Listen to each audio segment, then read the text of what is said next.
Alright, gang. Been a little while. Hope you all been doing well. So, and today, we're going to be talking about the corroboration of Angel's story, more details and info from Doug's interview, his previous one, police footage that was tampered with, investigation mishandled, and poorly executed, frankly, trespassers after the initial incident. Like it says, today's breakdown of the encounter is going to be a lot like that Tennessee female cop. We're coming at it from every angle. Let's get into it. So, here's a detailed breakdown of what we're going to be doing. We're going to be looking at Doug Papa's interview. So at the 30-minute mark, here's some of the key highlights. And for your reference, that is this episode right here. Now, I know what you're thinking. 2 hour, 24-minute cheese and rice. Well, that's why I put the time marks on there. But I still recommend you watch it in full, because there might have been something I missed. And also, the dude's doing good work. Alright, he's also doing other stuff besides this alien stuff, which is really important. It really should be getting more attention. It's kind of scary stuff. It's really, real life stuff. And it's kind of sad it's not getting the attention it deserves. So he's got a point with that. But in this video, we are going to be talking about the 30-minute mark in that video. He does get to talk to the neighbor, and the neighbor confirms heard a loud noise when whatever this thing was landed. Now, what I want to ask Doug is, what about the scream that was heard after the cops left? And also, did the neighbors get to talk to the cops at all, or see anything odd since? Another thing in the video around the 30-minute mark is some backyard footage where they possibly got up on the roof. But why didn't Angel tell them about the excrement? Because then, that would have been something to take a evidence from. And then the possible alien drawing, and in it you kind of hear Doug joking around about Walmart chalk and stuff, but why wasn't a sample taken of whatever was used to write, whatever residual substance is there? Why wasn't it taken as evidence? Just in case. Which is another interesting thing, is to find out if the cops did that as well. And then something that Doug goes into great detail with is police footage that was tampered with by police expert unit in surveillance. Now, I highly recommend you hear him out on this, because he goes into much greater detail with it. But it is something that raises a lot of eyebrows, is why are the cops editing this footage even further? And something else that's pretty important is, why isn't the full 911 call released?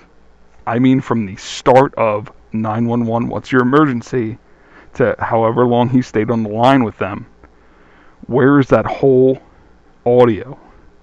Because you only find segments of it online. And then also, where is the full body cam footage? I know what you're thinking. They blocked out the backyard. I'm not just talking about the backyard. That I could kind of understand. But I'm talking about from the moment the police officers arrive on scene. Why do they not have the police body cam footage from the start of that to when it cuts out when they go to the back? And then also, when they proceed to leave the backyard and come back up towards the front, they're standing around like a side garage or a front of the house garage. Part of it's blurred out, but where is that full interaction of the body cam? So again, there's a lot of things missing here that shouldn't be. At the 45-minute mark, the investigation mishandled by cops, not conducting proper procedure when stopping the cars out front of the house. Now, Doug raises a really good point here, is the cops give away too much information when they're asking the passerbys. when they're stopping the cars going by and saying they see any aliens, they see any 10-foot beings, That's not how you conduct yourself. You don't want to give away too much information. Because you're at risk of losing information. You need to find out if anyone has seen anything without giving away too much. And how the cops should have done this is, have you seen anything strange? And if the people say no, not go into more detail with it.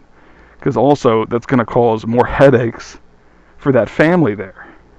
Because then that neighbor's going to be talking to this neighbor, and, oh, this family's crazy, they're talking about aliens, they had the cops show up, stuff like that. Then at the hour 7-minute mark, Doug's in the backyard. He has footage of the backyard back of the house. He talks about the footprints again, and the roof, and how they possibly would have got up there. But what about, why doesn't Doug have any images? Why didn't he try and get pictures of it? I know Angel wasn't able to. But then also, around the crash site or landing site, whichever have you, why are there no footprints or impressions around that as well? And I'll show you a picture of that right now. 1 second.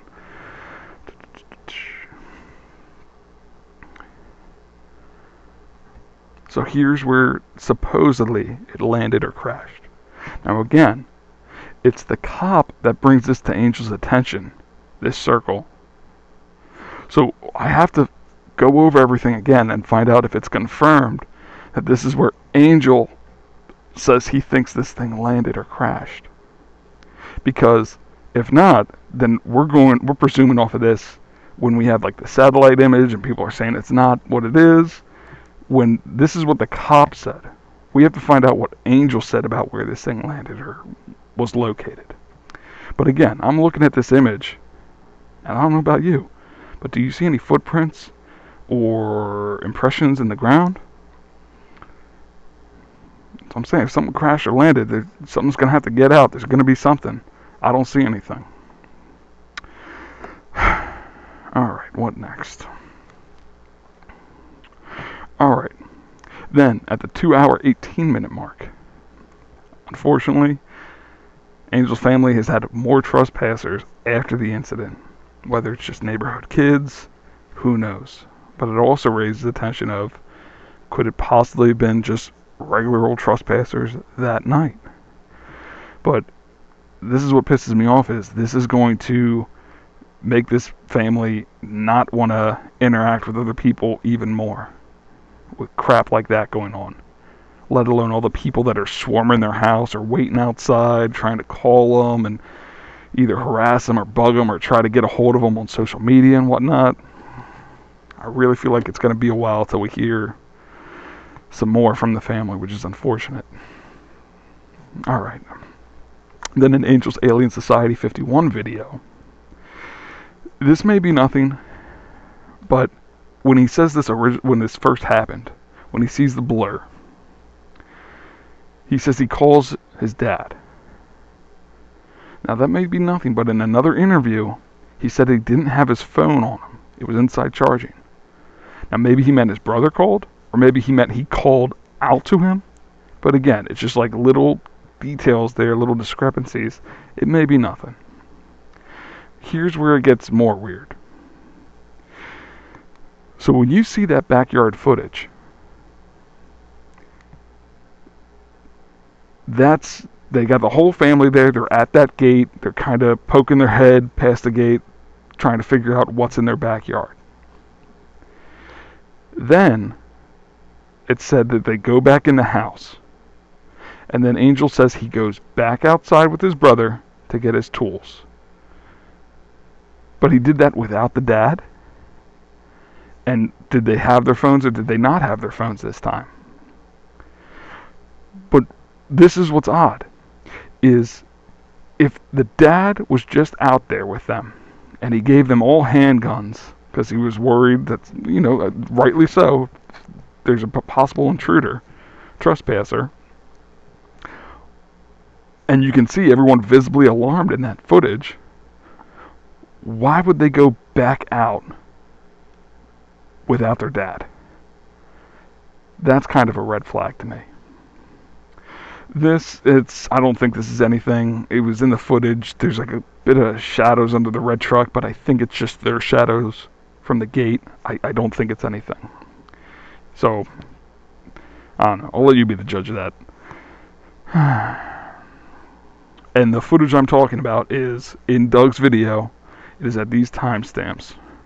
So I'll let you see. Right here. I'll let you pause this, take a second to read it, but slightly longer, better video, and then also discrepancy of how many aliens, which is also interesting, because in the 911 call, it's hard to tell, is he saying 1 alien, 2 alien, or 3 aliens, or possibly more than that. So, 1 hour, 16 minutes. And in that's when you see them at that gate, poking their head around, thinking, what's out there? Alright. Then, this is what's been bugging me. Again, might be nothing, but it raises my eyebrow. Is why does the dad's outfit change between the first video taken when they're at the gate to when the cops arrive on scene? His outfit changes. It may be nothing, but you check this out with me here. Alright.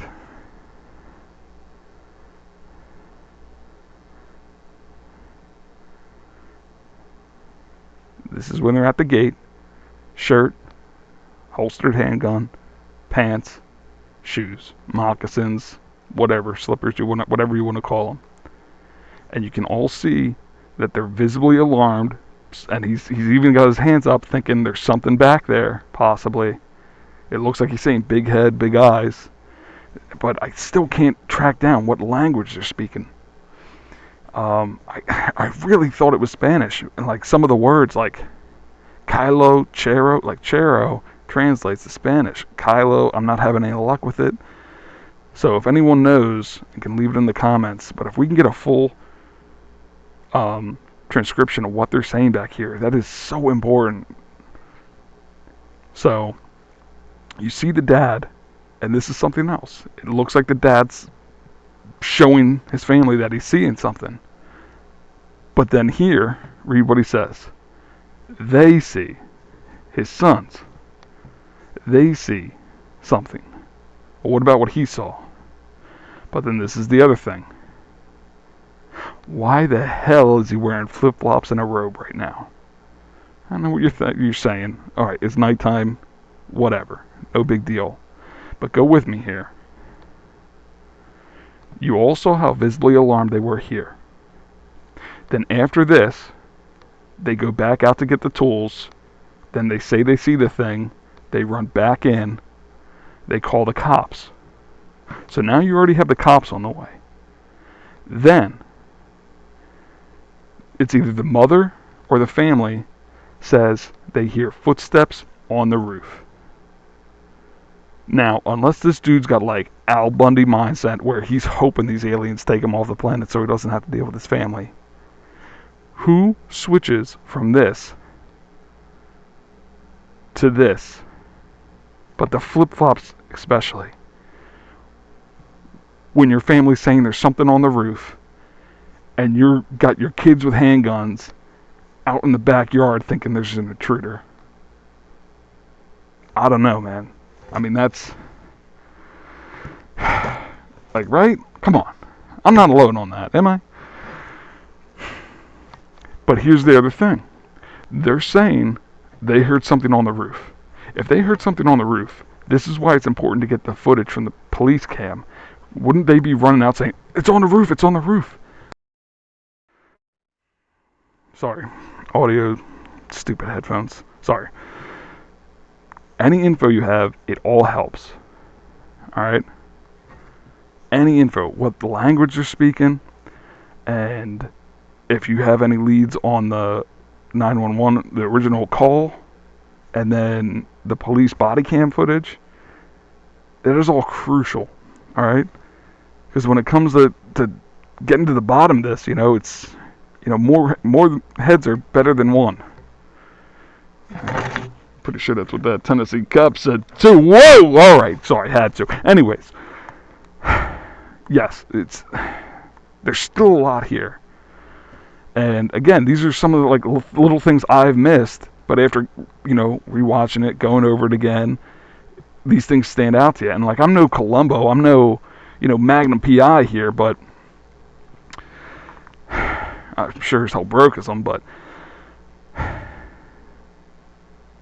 the more you go over it, you find little things you missed, and then things will pop in your head. And Doug goes over this as well in his video.